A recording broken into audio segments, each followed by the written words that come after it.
গবেষণায় দেখা গিয়েছে প্রথম 6 থেকে 7 সেকেন্ডের ভিতরেই একটা সিভির ইমপ্রেশন তৈরি হয় একজন ইন্টারভিউয়ারের কাছে। তাই আপনি এমন কোনো মিস্টেক করতে চাইবেন না যেটা আপনার সিভির ইমপ্রেশন নষ্ট করে। আজ আমরা কথা বলার চেষ্টা করব এমন 5টি মিস্টেক নিয়ে যেটি অবশ্যই আপনি আপনার সিভিতে করবেন না।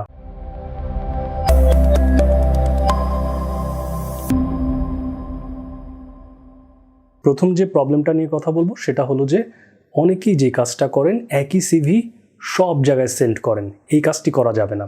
খেয়াল করে দেখুন, প্রত্যেকটা জবের আলাদা একটা কনটেক্সট থাকে, জব স্পেসিফিকেশন থাকে। দ্যাট মিনস আপনার কাছ থেকে কোন কোন বিষয় একজন এমপ্লয়ার আশা করেন, আপনার কোন কোন কোয়ালিটি আশা করেন তিনি। এখন আপনি ধরুন যে বিজনেস ডেভেলপমেন্ট পজিশনের জন্য একটা সিভি প্রিপেয়ার করেছেন। সেম সিভিটা যদি আপনি বিজনেস অ্যানালিস্ট পজিশনে আপনি সেন্ড করেন তাহলে কি সেটা খুব একটা রিলিভেন্ট হবে না। তাই প্রত্যেকটা জব অ্যাপ্লিকেশনের জন্য আপনার আলাদাভাবে আপনার সিভিটাকে টেইলর করা উচিত। অন্তত প্রত্যেকটা জব অ্যাপ্লিকেশনের জন্য না করলেও প্রত্যেকটা সেক্টরের জন্য আপনি একটা করে আলাদা সিভি প্রিপেয়ার করে রাখতে পারেন। সেকেন্ড যে মিস্টেকটা নিয়ে কথা বলবো সেটি প্রথমটির সাথে পুরোপুরি রিলেটেড এবং সেটি হলো নট ইনপুটিং রিলেভেন্ট কিওয়ার্ডস। আচ্ছা, একটু আগেই আপনাদেরকে আমি বলেছি যে আপনাদেরকে প্রত্যেকটা জব অ্যাপ্লিকেশনের জন্য আলাদাভাবে নিজের সিভিটাকে টেইলর করতে হবে আর কাস্টমাইজ করতে হবে, তাই না? তো এটা যদি আপনি করতেই চান, কিভাবে করবেন? রিলেভেন্ট কিওয়ার্ড ইউজ করে। এখন কথা হলো এই কিওয়ার্ডগুলো আপনি কোথায় পাবেন যেটা দিয়ে আপনি আপনার সিভিটাকে কাস্টমাইজ করবেন? এই কিওয়ার্ডগুলো আপনি পাবেন জব সার্কুলার থেকে। আপনি একটু খেয়াল করে দেখবেন প্রত্যেকটি জব সার্কুলারে দুটো অংশ থাকবেই। একটা হলো জব রেসপন্সিবিলিটিস আর একটা হলো জব স্পেসিফিকেশন। জব রেসপন্সিবিলিটিসগুলো কি? আপনাকে ওই পার্টিকুলার জবটায় কোন কোন কাজ করতে হবে, কোন কোন রেসপন্সিবিলিটি পালন করতে হবে, সেটা জব রেসপন্সিবিলিটি। এটা আমরা সবাই মোটামুটি জানি। জব স্পেসিফিকেশনগুলো কি? ওই কাজগুলো করতে আপনার ভিতরে কি কি কোয়ালিটি থাকতে হবে কিংবা আপনার ব্যাকগ্রাউন্ড কি কি থাকতে হবে, সেটা হলো জব স্পেসিফিকেশন। এই দুইটা জায়গা থেকেই কিন্তু আপনি আপনার কিওয়ার্ডগুলোকে সংগ্রহ করবেন এবং সেভাবে করেই আপনার সিভিটাকে নতুন করে কাস্টমাইজ করে নেবেন। তাহলে চলুন আমরা একটা প্র্যাকটিক্যাল উদাহরণ দেখি কিভাবে আমরা এই কিওয়ার্ডসগুলোকে পিক করতে পারি একটা জব সার্কুলার থেকে। আপনারা স্ক্রিনে দেখতে পাচ্ছেন বিজনেস ডেভেলপমেন্ট অফিসার এই পজিশনে একটি জব সার্কুলার। সেখানে কি রেসপন্সিবিলিটিস দেওয়া আছে এবং এডিশনাল কোয়ালিফিকেশনস, সেখানে কিন্তু কি বলা আছে আপনার জব স্পেসিফিকেশনগুলো।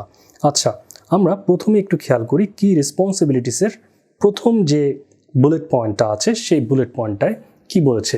বলেছে research and identify potential business opportunities and market Trends, assess the feasibility and potential for growth in new markets and segments।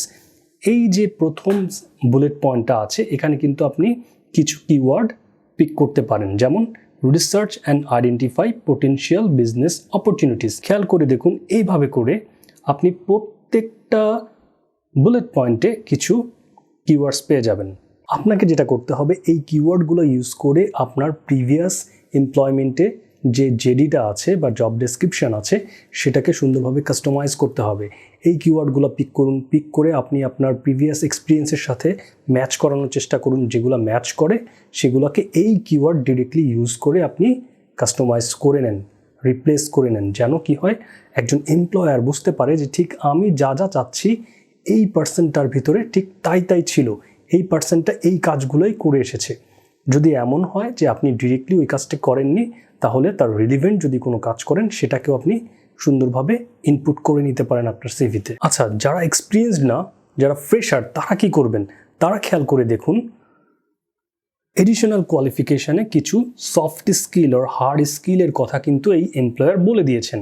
তাই তারা যে কাজটা করতে পারেন এই বিষয়গুলোকে তাদের সিভিতে ইনকর্পোরেট করতে পারেন। অর্থাৎ আপনি এমন সফট স্কিলগুলো এবং হার্ড স্কিলগুলো নিয়ে কথা বলুন আর ডেসক্রাইব করুন আপনার সিভিতে, যে বিষয়গুলো আপনার এমপ্লয়ার আপনার কাছ থেকে চাচ্ছেন, ডিজায়ার করছেন যে এই জিনিসগুলো থাকলে এই পার্সনটাকে আমরা হায়ার করতে পারি, এইগুলোকে হাইলাইট করুন। এভাবে করে আপনি কি করতে পারেন, কিওয়ার্ড দিয়ে আপনার সিভিটাকে কাস্টমাইজ করে নিতে পারেন প্রত্যেকটা জব অ্যাপ্লিকেশনের জন্য। থার্ড যে মিস্টেকটা নিয়ে কথা বলবো সেটি হলো using general statement in our previous work history. ব্যাপারটাকে আর একটু ক্লিয়ার করার চেষ্টা করি। একটু আগে আমরা যে কাজটা করেছিলাম সেটা হলো কি, যে কিছু কিওয়ার্ড আমরা চুজ করেছিলাম, কিওয়ার্ডগুলো দিয়ে এখন আমরা আমাদের ওয়ার্ক হিস্ট্রিটাকে একটু কাস্টমাইজ করব, তাই না? ধরুন যে আমরা যে কিওয়ার্ডটা পেয়েছিলাম সেটা নিয়ে এভাবে করে আমাদের ওয়ার্ক হিস্ট্রিটা লিখেছি, conducted market research to identify growth opportunities and market Trends. আচ্ছা, খেয়াল করে দেখুন, ব্যাপারটা কিন্তু খুবই জেনারেল একটা স্টেটমেন্টের মতো। অনেকেই মনে করতে পারে যে আপনি কি করেছেন, তাদের যে জব রেসপন্সিবিলিটিসগুলো তাদের জব সার্কুলারে বলা ছিল সেটা নিয়ে এসে এখানে পেস্ট করে দিয়েছেন, তাহলে কিন্তু ব্যাপারটা খুব একটা সুন্দর হবে না। তাহলে আমরা কি করতে পারি, আমরা এখানে যেটা করতে পারি সেটা হলো অ্যাকচুয়ালি এই কাজটা যে আপনি করেছেন সেটার কোয়ান্টিফাই করতে পারি, কতটুকু কাজ করেছেন এবং সেটার কি ইম্প্যাক্ট পড়েছে, এই বিষয়গুলো নিয়ে আমরা কথা বলতে পারি। ধরুন এই সেম স্টেটমেন্টটাকে আমরা যদি একটু অন্যভাবে লিখি, secured 10 new distribution channels and identified underserved customer segments and tailored our products to meet their specific needs. It expanded our company market share by 15%. খেয়াল করে দেখুন, একই বিষয় কিন্তু আপনি কি করছেন, কোয়ান্টিফাই করছেন। আপনি 10টা নতুন চ্যানেল তৈরি করেছেন, ডিস্ট্রিবিউশন চ্যানেল তৈরি করেছেন এবং এটা করে আপনি কি করেছেন, আন্ডারসার্ভড যে কাস্টমার সেগমেন্টগুলো ছিল সেগুলোকে আপনি আইডেন্টিফাই করে তাদের মতো করে আপনার গুডসটাকে, আপনার প্রোডাক্টটাকে টেইলর করেছেন এবং এই কারণে আপনার মার্কেট শেয়ার 15% বেড়ে গেছে। এভাবে করে প্রত্যেকটা কিওয়ার্ড ধরে ধরে আপনি আপনার যে ওয়ার্ক এক্সপিরিয়েন্সগুলো আছে সেগুলোকে ডেসক্রাইব করার ট্রাই করবেন, কোয়ান্টিফাই করার ট্রাই করবেন এবং আপনার ইম্প্যাক্টগুলো কী কী ছিল সেগুলো বলার ট্রাই করবেন। খেয়াল করে দেখুন, সব ক্ষেত্রে কিন্তু আপনি এই নাম্বারগুলো আর ইম্প্যাক্টগুলো পাবেন না, কিন্তু চেষ্টা করবেন যতটুকু সম্ভব এইভাবে করে আপনার প্রিভিয়াস ওয়ার্ক হিস্ট্রিটাকে ডেসক্রাইব করার জন্য। এক্ষেত্রে আপনি কোথা থেকে মানে এই নাম্বারগুলো আর পার্সেন্টেজগুলো আপনি কোথা থেকে আসলে পেতে পারেন, এইটা একটা কোশ্চেন। আপনি আপনার অর্গানাইজেশনে খেয়াল করে দেখবেন, যদি কেপিআই ইভ্যালুয়েশন হয় ইয়ারলি, সেখান থেকে আপনি পেতে পারেন এই নাম্বারগুলো। আর যদি এমন হয় যে আপনার অর্গানাইজেশনে এই ইভ্যালুয়েশন হয় না, ইয়ারলি ইভ্যালুয়েশন না হতেই পারে, সেক্ষেত্রে আপনাকে যেটা করতে হবে, আপনি নিজে কি কি কাজ করেছেন সেগুলো একটা লিস্ট ডাউন করুন। লিস্ট ডাউন করে সেখান থেকে আপনি এই নাম্বারগুলো বের করার চেষ্টা করুন। তবে খেয়াল রাখবেন, কখনোই ফলস ইনফরমেশন দেওয়ার চেষ্টা করবেন না, অতিরিক্ত কিংবা অতিরঞ্জিত কোনো ইনফরমেশন দিবেন না যা অ্যাকচুয়ালি ট্রু নয়। আর একবার যদি কোনো এইচআরের ডাউট হয় যে আপনি তাকে ফলস ইনফরমেশন দিচ্ছেন, তিনি কিন্তু আরও অনেক ডিগ ডাউন করবেন এবং শেষ পর্যন্ত আমরা এইচআররা 90% অফ টাইম কিন্তু মোটামুটি ধরে ফেলি যে কেউ অ্যাকচুয়ালি সত্যি কথা বলছেন নাকি মিথ্যা কথা বলছেন।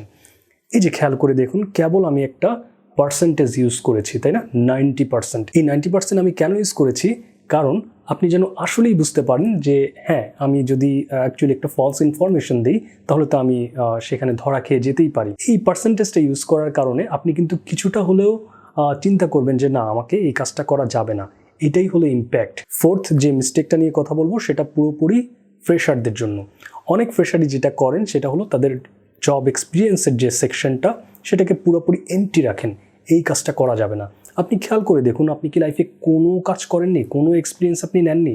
হতে পারে আপনি কোনো ভলেন্টারি ওয়ার্ক করেছেন, আপনি ক্যাম্পাসের কোনো ক্লাবের সাথে জড়িত, কোনো অ্যাসোসিয়েশনের সাথে জড়িত, কিংবা হতে পারে আপনি কোনো ইন্টার্নশিপ করেছেন এর মাঝে, হতে পারে যে আপনি আপনার টিচারের সাথে, আপনার প্রফেসরের সাথে কোনো একটা প্রজেক্টে কাজ করেছেন, কোনো অর্গানাইজেশনের সাথে কোনো একটা প্রজেক্টে কাজ করেছেন, এনিথিং ইট ক্যান বি।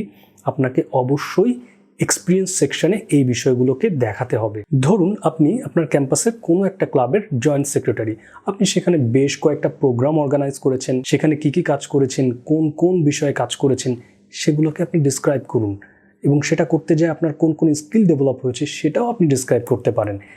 যাই করুন না কেন, অবশ্যই এক্সপিরিয়েন্স সেকশনটাকে ফাঁকা রাখা যাবে না। এবং অনেকে যে কাজটা করে, এই বিষয়গুলোকে এক্সট্রা কারিকুলাম অ্যাক্টিভিটিসে দেখান না। আপনি যখন ফ্রেশার তখন আপনি এই বিষয়গুলোকে এক্সট্রা কারিকুলাম অ্যাক্টিভিটিসে জাস্ট 2-1 লাইন লিখে দেখিয়ে আপনার সিভিটাকে ছোট করে ফেলবেন না, কিংবা আপনার সিভির ইমপ্রেশনটাকে নষ্ট করবেন না। হ্যাঁ, অবশ্যই আপনি যখন এক্সপিরিয়েন্সড পারসন হয়ে যাবেন তখন এই বিষয়গুলোকে এক্সট্রা কারিকুলাম সেকশনে দেখাতে পারেন, কিন্তু এই মুহূর্তে যখন আপনার দেখানোর তেমন কিছুই নাই, সেখানে আপনি আপনার এই এক্সপিরিয়েন্সগুলোকে শো করবেন। ফাইনালি যে মিস্টেকটা নিয়ে কথা বলবো সেটা হলো গ্রামাটিক্যাল মিস্টেক এবং ফরম্যাটিং ঠিকমতো না করা। দেখুন, আপনি যত সুন্দর করে সিভি অর্গানাইজ করুন না কেন, সেখানে যদি গ্রামাটিক্যাল মিস্টেক থাকে অবশ্যই সেটা ইমপ্রেশন খুব বাজেভাবে নষ্ট করবে। ধরুন আপনি একজন কোডার, আমি একজন সফটওয়্যার ইঞ্জিনিয়ার চাচ্ছি, আপনি একজন খুব ভালো সফটওয়্যার ইঞ্জিনিয়ার, আপনার মূলত কাজ হচ্ছে কোডিং করা, ফাইন। কিন্তু যখন আমি দেখব আপনার সিভিতে গ্রামাটিক্যাল ভুল আছে, তখন আমি বুঝতে পারবো যদি আপনাকে ওই যে প্রজেক্টে আপনি কোড করবেন সেই প্রজেক্টের কোনো রিপোর্ট তৈরি করতে হয় কিংবা কোনো প্রপোজাল তৈরি করতে হয়, আপনি সেটা ভালোভাবে পারবেন না, কারণ আপনি তো গ্রামাটিক্যাল মিস্টেক করে বসবেন। তখন আবার ওই পজিশনের জন্য আমাকে আরেকজনকে রিক্রুট করতে হবে। এই ধরনের কোনো ইমপ্রেশন যদি আমার মধ্যে আসে, আমি কিন্তু কখনোই আপনাকে সিলেক্ট করব না ইনিশিয়ালি। এর সাথেই আর একটা বিষয় অ্যাসোসিয়েটেড, সেটা হলো ফরম্যাটিং।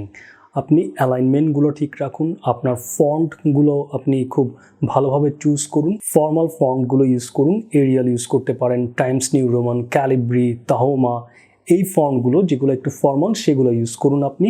আর একটা বিষয় হলো যে একটা সিভিতে দুটোর বেশি ফন্ট ইউজ করাটা খুব একটা সুন্দর দেখায় না, এবং ফন্ট সাইজটা আপনাকে খেয়াল রাখতে হবে। আপনি হেডিংয়ে যদি 12 ইউজ করেন, সব কটা হেডিংয়ে 12 ইউজ করেন। আপনি যদি জেনারেল যে স্টেটমেন্টগুলো সেগুলোতে 11 ইউজ করেন, সবগুলোতেই 11 ইউজ করেন। এছাড়াও আপনি যদি কোনো টেবিল ইউজ করেন, সেই টেবিলের অ্যালাইনমেন্টগুলো খেয়াল রাখবেন। তাই গ্রামাটিক্যাল মিস্টেক এবং ফরম্যাটিং এই দুটো বিষয় নিয়ে খুব সচেতন থাকুন এবং প্রুফ রিডিং করুন। নিজে একবার দেখুন, দেখে নিজের কোনো একজন বন্ধু কিংবা সিনিয়র কাউকে আপনার সিভিটা দেখান যে হ্যাঁ আমার সিভিটা ঠিক আছে কিনা, কোনো ধরনের ভুল আছে কিনা আমাকে একবার একটু দেখে দেন। এটা করলে আপনার সিভিতে যে টুকিটাকি ভুলগুলো থাকে সেগুলোও সুন্দরভাবে সলভ হয়ে যেতে পারে। সো ভিউয়ার্স, খেয়াল করে দেখুন, আজ যেই 5টি মিস্টেকের কথা আপনাদেরকে আমি শেয়ার করলাম, প্রত্যেকটা কিন্তু একটা আরেকটার সাথে রিলেটেড। জেনারেলাইজ সিভি করা যাবে না। দ্যাট মিনস আপনাকে কি করতে হবে, কিওয়ার্ড দিয়ে নিজের সিভিটাকে কাস্টমাইজ করতে হবে। আবার এই যে কাস্টমাইজ করবেন, তখন আপনাকে খেয়াল রাখতে হবে আপনি যে একদম জেনারেল স্টেটমেন্ট ইউজ না করে নাম্বার ইউজ করবেন এবং ইম্প্যাক্টগুলো বলার ট্রাই করবেন। ফ্রেশারদের জন্য একটা ইম্পর্টেন্ট মেসেজ ছিল, সেটা হলো এক্সপিরিয়েন্স যে সেকশনটা সেটাকে একদমই ফাঁকা রাখা যাবে না, এবং ফাইনালি গ্রামাটিক্যাল মিস্টেক এবং ফরম্যাটিং মিস্টেক করা যাবে না। আশা করি ভিডিওটা আপনাদের জন্য হেল্পফুল ছিল। এই ধরনের ভিডিও যদি আপনারা আরও পেতে চান, আমার চ্যানেলটাকে আপনারা চাইলে সাবস্ক্রাইব করে রাখতে পারেন আর ফলো করে রাখতে পারেন। দেখা হবে নেক্সট কোনো ভিডিওতে। ভালো থাকবেন। আসসালামু আলাইকুম।